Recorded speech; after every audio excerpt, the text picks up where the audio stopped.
పార్టీని ఆ నియోజకవర్గంలో నెంబర్ 1గా తీర్చిదిద్దాడు. కానీ అంతలోనే షాక్. పొత్తులో భాగంగా టికెట్ టీడీపీకి వెళ్ళింది. దీంతో ఆయన స్వతంత్ర అభ్యర్థిగా నామినేషన్ వేసి కూటమి నేతలకు నిద్ర పట్టకుండా చేశాడు. ఆ తర్వాత ఏం జరిగింది? ఎందుకు ఆయన పోటీ నుంచి విరమించుకున్నారు? ఇంతకు ఎవరా నేత? ఏంటా నియోజకవర్గం?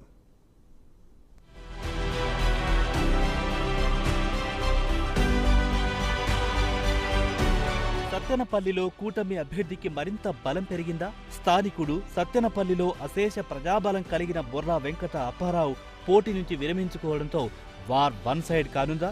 బొర్రా మద్దతుతో సత్తెనపల్లిలో రాజకీయ సమీకరణాలు పూర్తిగా మారిపోయాయా?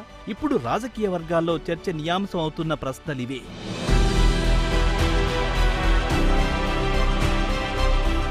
సత్తెనపల్లిలో కూటమి ఊపిరి పీల్చుకుంది. బొర్రా వెంకట అప్పారావు పోటీ నుంచి విరమించుకోవడంతో కూటమికి ఇక్కడ 1000 ఏనుగుల బలాన్ని చేకూర్చినట్లయింది.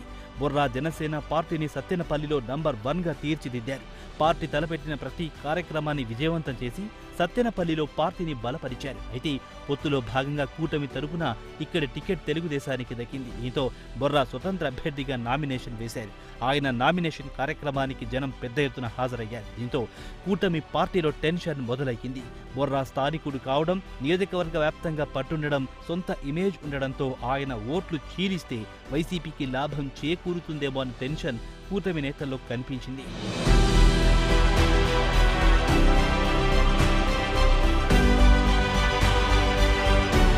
తాజాగా బొర్రా వెంకట అప్పారావును చంద్రబాబు పిలిపించుకొని మాట్లాడారు. అలాగే పవన్ ఫోన్ కాల్స్ ద్వారా మాట్లాడారు.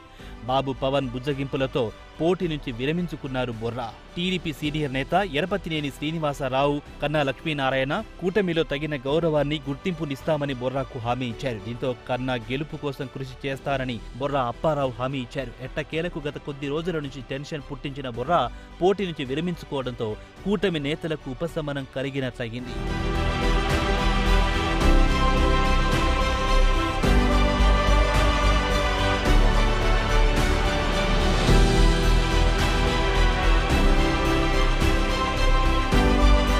బొర్రాకు సత్తెనపల్లిలో విశేష ప్రజాదరణ ఉంది. ఇప్పుడు ఆయన మద్దతు కూటమి అభ్యర్థికి దక్కడంతో కూటమి శ్రేణులు సంబరాల్లో మునిగి తేలుతున్నాయి. బొర్రా పోటీ నుంచి విరమించుకోవడంతో సత్తెనపల్లి రాజకీయ స్వరూపమే మారిపోయిందని రాజకీయ పరిశీలకులు చెబుతున్నారు. బొర్రాకున్న వ్యక్తిగత ఇమేజ్, అలాగే ఆయన వెంట ఉన్న వేలాది మంది కార్యకర్తలు కూటమి అభ్యర్థికి అదనపు బలం కానున్నారు. మరి సత్తెనపల్లి రాజకీయం ఏ మలుపు తిరుగుతుందో తెలియాలంటే వేచి చూడాల్సిందే.